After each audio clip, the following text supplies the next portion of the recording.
Bonjour et bon retour à notre programme coaching axé sur la Bible. Nous avons cheminé pas à pas en appuyant les déclarations selon lesquelles toute la Bible n'est pas exclusivement la parole de Dieu, parce qu'il y a et la parole de Dieu, et la parole de l'homme, et la parole de la nature. Et nous avons démontré cela tout le long de notre coaching. Nous sommes déjà à la fin de ce programme. Alors, qu'est-ce que nous devons retenir? Tout ce qui est écrit dans la Bible n'est pas la parole de Dieu. Et tout ce qui est écrit est inspiré, mais pas révélé. Parce qu'on peut être inspiré de différentes sources. Ça peut être l'histoire, ça peut être une certaine écriture, ça peut être un certain art, ça peut être un certain mode de vie. Tout peut inspirer de n'importe quelle manière. Mais quand il s'agit de la révélation, c'est la connexion Dieu-âme. C'est ce qui produit la révélation. Quand deux lumières se rencontrent et produisent cet effet que nous appelons la révélation. Alors, la Bible est pleine de références non référencées. Il y a des livres qui sont cités dans la Bible, mais dont on trouve les écrits nulle part dans la Bible. La Bible, nous l'avons dit, est écrite en code et nécessite un décryptage ou un décodage spirituel à travers la grande lumière de l'énergie créatrice. Nous avons aussi fait la différence entre la nature dans laquelle nous vivons et la nature qui est l'essence même de l'être de Dieu, qui contrôle toutes choses, dont les paroles sont inscrites dans des manuels sacrés mais en code. Dans 1 Corinthiens au chapitre 2, le verset 9, il est écrit, comme il est écrit, ce sont des choses que l'œil n'a point vues, donc ce n'est pas écrit. Que l'œil n'a point entendu, donc ça n'a jamais été prêché, ça n'a jamais été enseigné. Choses qui ne sont point montées au cœur de l'homme, donc ça n'a jamais été médité. Des choses que Dieu a préparées ou réservées pour ceux qui l'aiment. Voilà. Ces choses-là ne sont réservées qu'aux amoureux de Dieu. Et au verset 10, l'écrivain dit, « Mais Dieu nous les a révélés par l'Esprit. » Vous voyez, c'est question de l'Esprit. Quand c'est la lettre, ce n'est plus l'Esprit.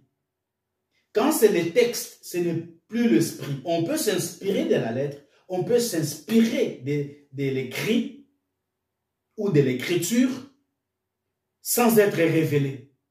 Mais ici, Dieu nous les révèle par l'Esprit, car l'Esprit sonde tout, même les profondeurs de Dieu, même les profonds secrets de Dieu. C'est pourquoi il y a des choses que vous croyez sans avoir lu. Parce que du moment que vous lisez, ce n'est plus la révélation. Parce que la révélation n'est jamais écrite. Tout ce qui est écrit n'est pas la révélation. La révélation n'est pas écrite. Il n'y a aucun livre au monde qui contient la révélation. Ah, vous me direz, il est dit révélation de Jésus-Christ à Jean. Cette révélation veut dire Jésus-Christ qui vient se faire connaître. C'est dans le sens là que la Bible utilise le mot révélation. Ici, Dieu nous les a fait connaître, Dieu nous les a révélés par l'Esprit, car l'Esprit sonde tout, même les profonds secrets de Dieu, même les profondeurs de Dieu. Et au verset 11, il dit, « Personne ne connaît les choses de Dieu si ce n'est l'Esprit de Dieu. » Donc ici, il est question des êtres divins. Voilà qui connaît les choses de Dieu. Voilà qui connaît les profondeurs de Dieu. Voilà qui sonde les profondeurs de Dieu.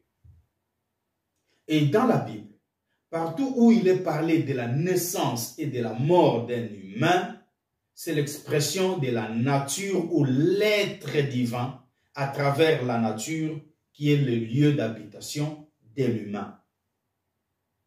Voilà comment nous devrions saisir le sens de la nature, le lieu d'habitation, et la nature, le sens même de l'être de Dieu, qui contrôle et la nature et les lois de la nature.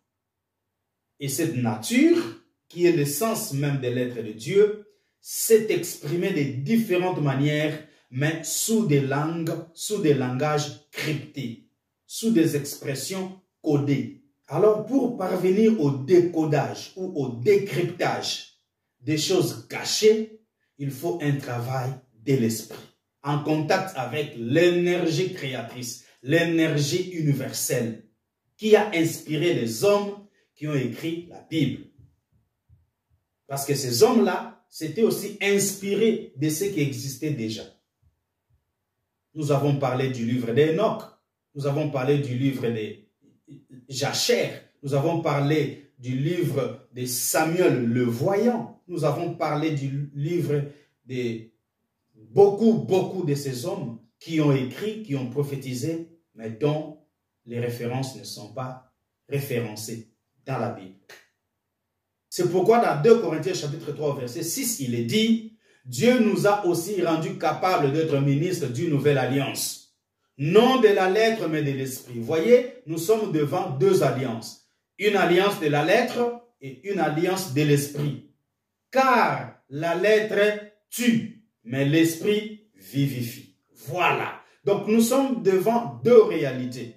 Il y a l'alliance de la lettre, l'inspiration, et l'alliance de l'esprit, la révélation. Car la lettre tue, l'inspiration tue, mais la révélation vivifie. En conclusion, mes chers amis, avoir la Bible, c'est avoir les textes, les écrits, les lettres, donc l'inspiration.